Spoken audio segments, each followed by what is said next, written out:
Muy buenas tardes. Es un placer en esta ocasión tener entre nosotros a Marco Oviedo. Él es economista en jefe para América Latina de Barclays. Marco es doctor en economía por la Universidad de Yale. Muchas gracias, Marco, por tener la oportunidad de conversar contigo. No, gracias a ti, Samuel. Encantado de platicar contigo en esta ocasión. Muchas gracias, Marco. Pues tu más reciente estimación, Marco, es que la economía mexicana caerá 8.8% este año, muy similar al estimado de 8%, de una caída de 8% del gobierno en el paquete económico enviado al Congreso hace unas semanas. ¿Qué factor o qué factores te llevaron a compartir con Hacienda prácticamente este pronóstico?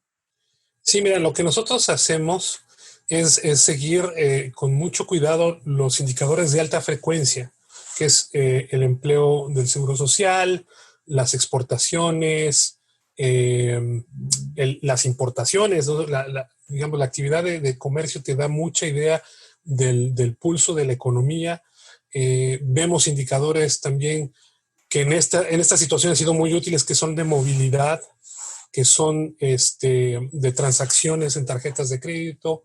Y con eso hemos tratado de mantener un tracking primero de cuánto fue la caída en abril, que era, digamos, la duda que teníamos todos, que todo se paró, mucha gente se fue a su casa, y se cerraron muchos negocios, y esto continuó durante mayo, y estamos viendo los rebotes de junio y de julio, ¿no? Entonces, si quieres te cuento un poco.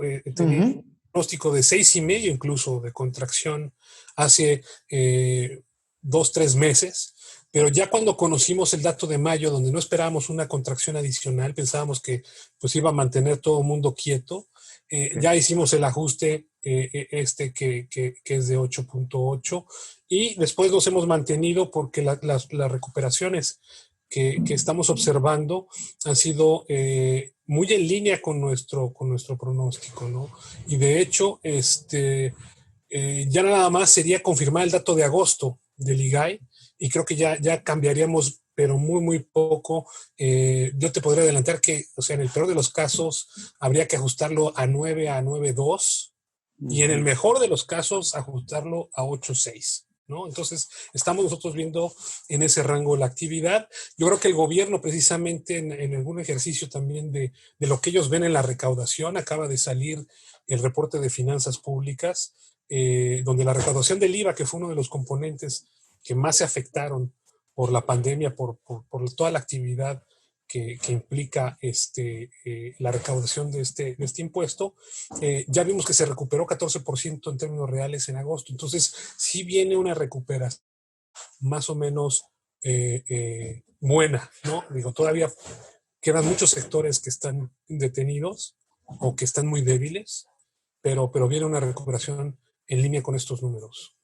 Es decir, tu estimación, por lo que estoy viendo, Marco, está en, digamos, en la zona positiva de la mayor parte de los pronósticos que he visto para México. Estás hablando de un rango de 8.6 a 9.2 para el año. Hay varios de tus colegas que están, digamos, arriba del 10%, entre 10 incluso 12%. El consenso de los analistas está alrededor del 9.9 ahora mismo. Es decir, estás viendo en estos indicadores de frecuencia datos positivos, podríamos decir, dentro de esta maraña de información negativa que hemos recibido en los últimos meses. Sí, para ponerte un ejemplo, para ver una contracción de 2 dígitos, tendríamos que ver una contracción en IGAI en agosto. Y yo creo que los datos, por ejemplo, del IVA que se reportaron hoy, nos indica que eso no es el caso. Va a ser muy difícil. Incluso la balanza comercial también muestra una mejora, el mercado laboral muestra una mejora. Para que, o tiene que haber una contracción muy fuerte en octubre, cosa que pues puede suceder. Octubre empieza el día de mañana. Si hay un choque inesperado, pues también, pero como nuevamente nuestro escenario base es de que es una recuperación gradual, lenta, que ya vimos quizá la mayoría del rebote entre junio y julio, estamos muy confiados. de que es el, digamos, menos pesimista, ¿no? Porque al final es una contracción pues bastante fuerte, 8.8. Si tú me hubieras preguntado esto hace 10 meses, yo te hubiera dicho, no, hombre, pues ¿qué va a pasar, no? Por eso hay que también tener un poco de cuidado. Si algo sucede y nos contraemos de manera importante entre octubre y diciembre, pues sí, ahí tendremos otra conversación, que no es el caso, ¿no? Que no estamos esperando eso. Es decir, prácticamente estás descartando que la caída sea de 2 dígitos para este Sí, año. sí, así es. Ok. Así es. Ok. Ahora, pensando en el próximo año el banco es un poco más pesimista que el gobierno y que el consenso de los analistas. Es decir, están esperando ustedes 3% de recuperación para la economía mexicana, mientras que Hacienda pronostica un brinco de 4.6%, basado en el efecto rebote, probablemente las exportaciones y quizá también algo de optimismo sobre el comportamiento de la pandemia. ¿Cuál es tu perspectiva sobre el próximo año, Marco? Sí, nosotros estamos esperando solo una recuperación del 3%, que es baja, ¿no? Es baja en el contexto de que viene saliendo de una pandemia de esta naturaleza que te llevó a estas cuarentenas y estos encierros, ¿no?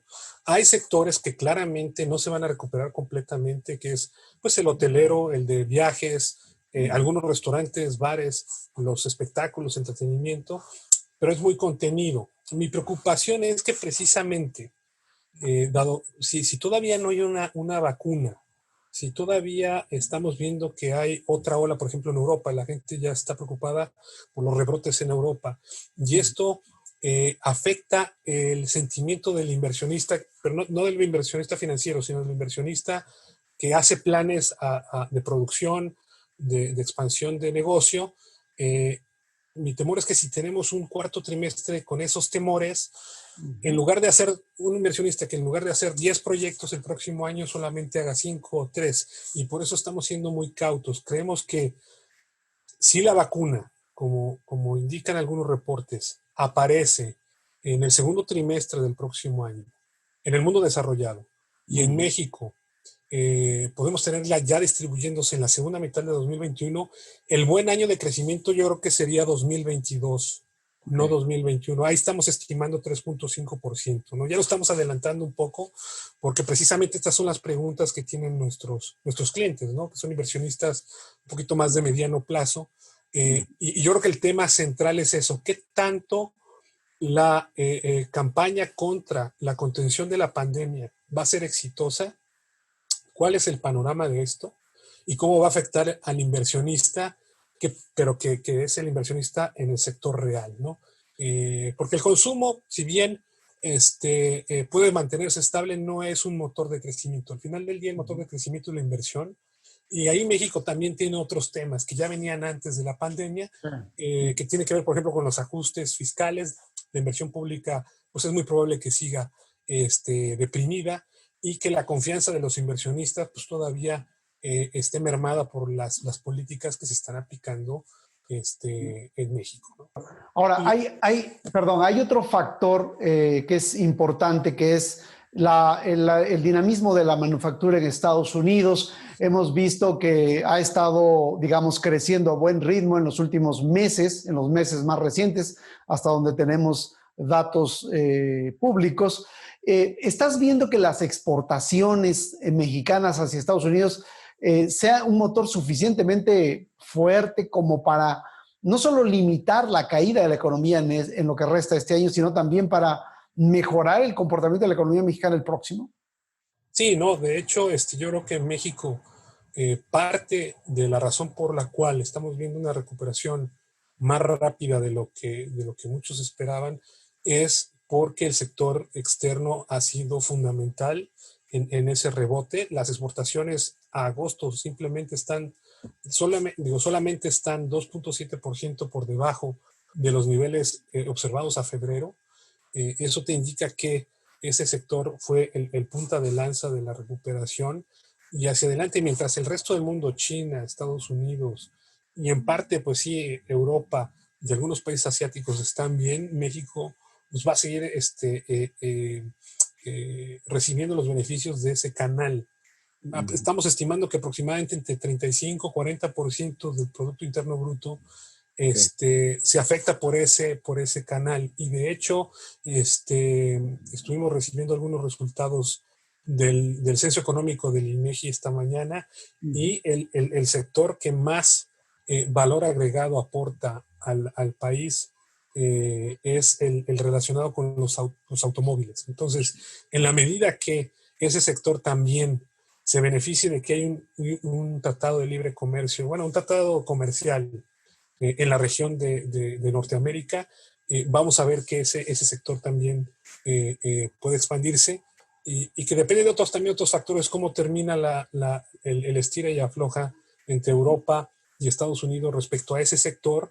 Y yo no descarto que veamos inversiones de otras compañías automotrices poniendo operaciones en México. Y eso puede ser algo que no tiene que ver con el ciclo político en México, sino más bien con ese factor estructural y regional comercial, ¿no? La inversión venía cayendo en México antes de la pandemia. Ya teníamos, digamos, desde finales de 2018 una caída notable. Hemos pasado en términos totales de un 22% del PIB en 2018 hacia poquito menos del 18% como proporción de la economía. Es decir, una caída importante, sobre todo en la inversión pública y, claro, un desplome en la inversión privada al segundo trimestre de este año de un 37%, si no mal recuerdo. Es decir, escucho que estás esperando quizá un escenario mejor para la inversión con motivo del TEMEC. Sin embargo, el componente de desconfianza del gobierno que venía ya gestándose durante los últimos meses antes de la pandemia, ¿no es un componente que sigue presente, Marco, en el ánimo de los inversionistas productivos del país? Sí, claro, esa es la pregunta. Yo creo que incluso si tenemos un rebote natural en el tercer trimestre en ese componente de inversión, ¿no? Que ya más o menos lo vimos un poco en julio, si continúa en agosto, eh, pero ya la inversión, como bien decías, tenía una tendencia a la baja, ¿no? Nada más estamos viendo como que un escaloncito que es el confinamiento. Uh -huh. Y sigue esa tendencia a la baja, que yo creo que va a seguir por el lado, por ejemplo, del público. Ya lo vimos en el paquete económico, que la inversión pues trae un aumento de 5%, pero en realidad no sé qué tanto eso pinte en el valor agregado de la inversión, que es lo que cuenta para el crecimiento. Y pues yo creo que el sector privado seguiría, y sobre todo recuperándose de este choque, seguiría deprimido el sentimiento de los inversionistas. Y sí, no, ese 3% que estamos estimando trae una recuperación entre 1 y 2% de la inversión, ¿no? Entonces sí estamos con un panorama realmente gris en esa parte. Nuevamente, hasta que no veamos un cambio en la política económica, que eso se ve difícil, aunque hay elecciones, ¿no? En junio del próximo año, que podrían ser catalizador de algún cambio marginal, o nuevamente que estos factores del TEMEC empiecen a ser más relevantes hacia la segunda mitad del año, y sea la inversión extranjera, no la local, que es la que empiece a liderar ese rebote en la inversión privada. Pero sí preocupa la parte pública, porque al final del día, ya hay estudios sobre eso, hay una complementariedad entre la privada y la pública. Y si no hay inversión en sectores clave, puertos, carreteras, incluso en la parte energética y pues de acceso a fuentes de energía, que es un tema que está en discusión por esta administración, pues es difícil que la inversión se recupere. De acuerdo, ese es un punto crucial para los próximos años, para lo que resta del sexenio. Y allí yo te preguntaría, ¿cuál es tu sentir sobre el ánimo de los inversionistas del exterior? Tú que estás, digamos, allá en Nueva York, en el corazón del capital internacional. ¿Cuál es tu sentimiento, no solamente sobre los capitales financieros, sino también sobre los capitales productivos hacia México? Sí, pues hay cierto pesimismo, sobre todo el inversionista que es de renta variable.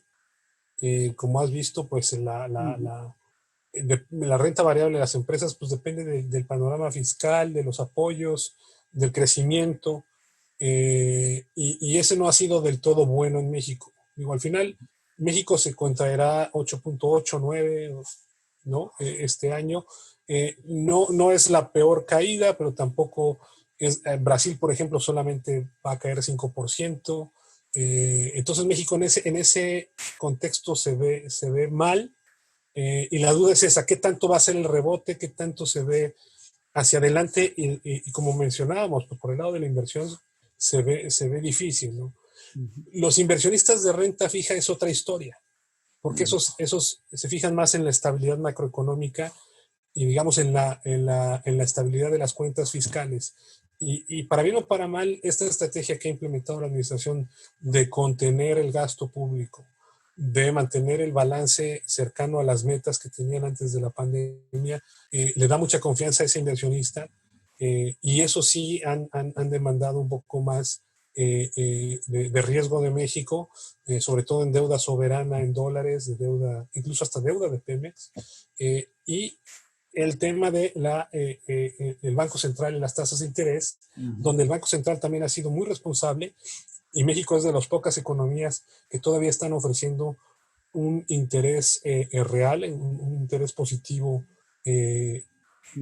hacia adelante, ¿no? Tasas positivas, y ese es otro aliciente para que se invierta más en México. Entonces, como que son dos bandos del mismo sector que tienen visiones encontradas, porque los fundamentales van en direcciones opuestas, ¿no? Un crecimiento que probablemente sea entre malo y mediocre en los siguientes meses, pero con una estabilidad macro que ya la quisieran varios países de América Latina, empezando por Brasil, ¿no? O incluso Argentina, ¿no? Ya en un caso extremo, ¿no?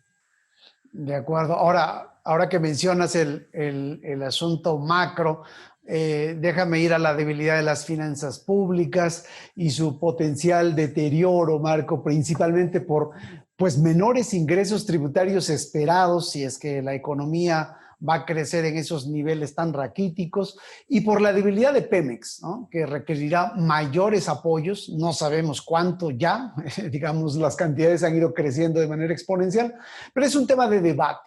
Para el 2021, ¿cuál es tu mayor preocupación en materia de finanzas públicas? Porque sin duda tenemos finanzas públicas con un horizonte no muy promisorio. Sí, mi preocupación está en dos factores. Uno, que yo creo que el espacio para recortar el gasto va a ser muy, muy limitado, ¿no? Estamos viendo que en algunos sectores están cortando ya hueso, ¿no? Carne y hueso. No sé qué tanto puedan hacer en un escenario donde por alguna u otra razón la economía vuelve a caer, ¿no? Todavía no se puede descartar algún evento extremo, y en eso pues ya no van a poder, digamos, el margen de maniobra es muy poco, ¿no? Aquí la ventaja solamente es que pues tienen el espacio que no usaron este año. Y el otro es precisamente Pemex, ¿no? Pemex, la estrategia del gobierno me parece que no es la más acertada en términos de maximizar la riqueza petrolera, ¿no? Están tratando de enfocarse más en la refinación interna. Es un tema de soberanía, que lo ven así, ¿no? No quieren depender tanto de las importaciones de Estados Unidos. El problema es que Estados Unidos tiene una capacidad de refinación impresionante, que tú le mandas cualquier cosa y te regresa gasolina. Entonces es muy difícil no ver la ventaja de estar refinando, perdón, no veo la ventaja de no estar mandando mejor crudo y recibir la gasolina. Entonces, eso consume recursos, y eso va a reducir también los ingresos del gobierno. Incluso el subsecretario de Hacienda mencionó en alguna entrevista que pues eso va a reducir los ingresos en dólares de la empresa. Entonces ya tendrían que empezar a ver cómo cambian toda esa deuda externa que tiene Pemex, que son 100 mil millones de dólares, perdón, 100 mil millones de pesos, ya no me acuerdo, 100 mil millones de dólares, ya se me olvidó, pero son casi 8 puntos del PIB, perdón, Sí. O 9 ya con la depreciación, y cambiarlo a pesos, ¿no? Entonces ese es un reto eh, bastante relevante después de este experimento, que me parece que es un experimento. La siguiente administración que venga va a tener que hacer algo con Pemex, porque Pemex pues no va a mejorar cuando se vaya esta administración, sino va a seguir con los mismos problemas y esto sí puede generar pues un lastre recurrente en las finanzas públicas, ¿no? Y el tema de hacer una reforma fiscal va a seguir latente y el tema de eficientar el gasto público también va a seguir permanente. Entonces, creo que México está lejos de resolver sus problemas fiscales y menos con el enfoque que le están dando a la parte energética. Bueno, esto es un problema serio. Ciertamente para el próximo año el gobierno tendrá seguramente unos remanentes de operación del Banco de México que le darán cierto aire a las finanzas públicas, pero digamos, no resuelve el problema de fondo, que es el que acabas de describir. ¿Ves realmente, Marco, que esto es la situación de las finanzas públicas del país es una situación sustentable, ya no digamos en el mediano plazo, en el corto plazo, digamos 2021, finales de 2021? Sí, bueno, en términos de sustentabilidad, yo creo que todavía hay espacio si la economía se recupera, ¿no? Yo creo que el crecimiento es la principal variable que te garantiza que tu deuda pública no explote como porcentaje de tus ingresos o del tamaño de tu economía. Por otro lado, las fuentes de ingresos ayuda que sean los ingresos tributarios los que sean los más relevantes en la hoja del gobierno. Entonces, sí ha mejorado un poco esa combinación petroleros-no petroleros, donde los no petroleros ahora son más relevantes y estás menos expuesto. Pero el mantener, digamos, un superávit que será de 0.5, 0.4% del PIB, de aquí en adelante para hacerlo sustentable sí requiere ajustes mayores en las fuentes de ingresos para garantizarlo, pero yo creo que detrás de todo eso, al final del día, es el tema de crecimiento y eso es el tema pendiente de la política económica que en este momento parece ser no está del todo clara cuál es la agenda. Y esto nos lleva a un tema para ir terminando esta conversación, Marco, que te agradezco mucho, al tema del grado de inversión, que digamos es un fantasma que recorre a las finanzas públicas mexicanas desde hace ya algunos meses atrás. ¿Cuál es tu percepción sobre el tema de la calificación de la deuda soberana de México?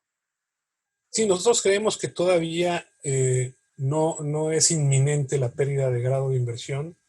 Yo creo que las calificadoras estarán evaluando todos los factores y como al final del día todo esto es qué tanto ha mejorado o empeorado la capacidad de pago del gobierno. Creo que en los últimos meses, a pesar del choque, el hecho de que los ingresos tributarios pues, se hayan mantenido relativamente estables demuestra ese esfuerzo que está haciendo el gobierno de lo que hablábamos, de tener una mejor recaudación, de que va a contener al menos las métricas. La duda es qué tanto va a afectar esta pandemia y las políticas que se están implementando en el crecimiento potencial, es algo que todavía se tiene que evaluar, y qué tanto espacio tiene el gobierno para seguir financiando estas políticas por el lado de petróleos mexicanos. Pero digamos, ese es desde un punto meramente de finanzas públicas. Y luego viene todo el tema institucional, que esa es la todavía es muy fuerte en México, que es, tienes un banco central que es independiente, tienes un TEMEC que también te limita el no hacer políticas descabelladas porque hay mecanismos para mantener el Estado de Derecho de las inversiones. Y tienes una Suprema Corte de Justicia que hasta el momento ha sido también un buen contrapeso para cierto tipo de acciones. Entonces, esa parte institucional me hacen pensar que todavía tiene que pasar cosas muy malas para que las calificadoras empiecen de manera sistemática a bajar la calificación, y no solamente el hecho pues, de que la deuda vaya a subir de 47 a 57% del PIB en el peor escenario, cuando tienes a Colombia, por ejemplo, que ya pasó el 60, el nivel de 60, Uruguay, que ya está muy por arriba, y donde los espacios ya son mucho menores, que también son peers de México, ¿no? También son triple B. Entonces, yo veo todavía muy difícil que México pierda el grado de inversión. ¿Cuál es tu mayor preocupación para terminar, Marco? ¿Cuál es tu mayor preocupación sobre México, digamos, en este horizonte que hemos planteado de los próximos 18 meses? Mi primera preocupación es que no hay una agenda de política económica. Toda esta agenda de crecimiento se hizo a un lado. Estamos viendo una implementación de políticas que, si bien tienen una parte ideológica y quieren resolver el tema que más ha agravado a la sociedad, que es la corrupción, pues no se han visto resultados, y que en este ejercicio pues hayamos perdido el tiempo, ¿no? Somos de los países que todavía tienen un bono demográfico, un bono demográfico importante, y que esa oportunidad se pueda perder. Entonces, es necesario que regresen las políticas orientadas al crecimiento económico, a mantener la confianza de los inversionistas y fortalecer las instituciones, más allá de ideologías, ¿no? Y en esa discusión o en esa pérdida de tiempo en querer inventar el agua tibia en algunos temas, pues vamos a perder 6 años, ¿no? Y yo creo que esa es la tragedia que podemos ver en este país, ¿no? Pues muchas gracias, Marco. Muchas gracias por tu visión y por esta conversación tan interesante sobre lo que viene para la economía mexicana, que ciertamente no es algo sencillo de dirimir, pero muchas gracias por darnos estos minutos para platicar sobre las perspectivas de la economía mexicana para los próximos meses. Marco Oviedo, como dijimos, es economista en jefe para América Latina de Berkeley, y le agradecemos muchísimo su presencia entre nosotros en esta tarde. Gracias. Muchas gracias a ti, Samuel.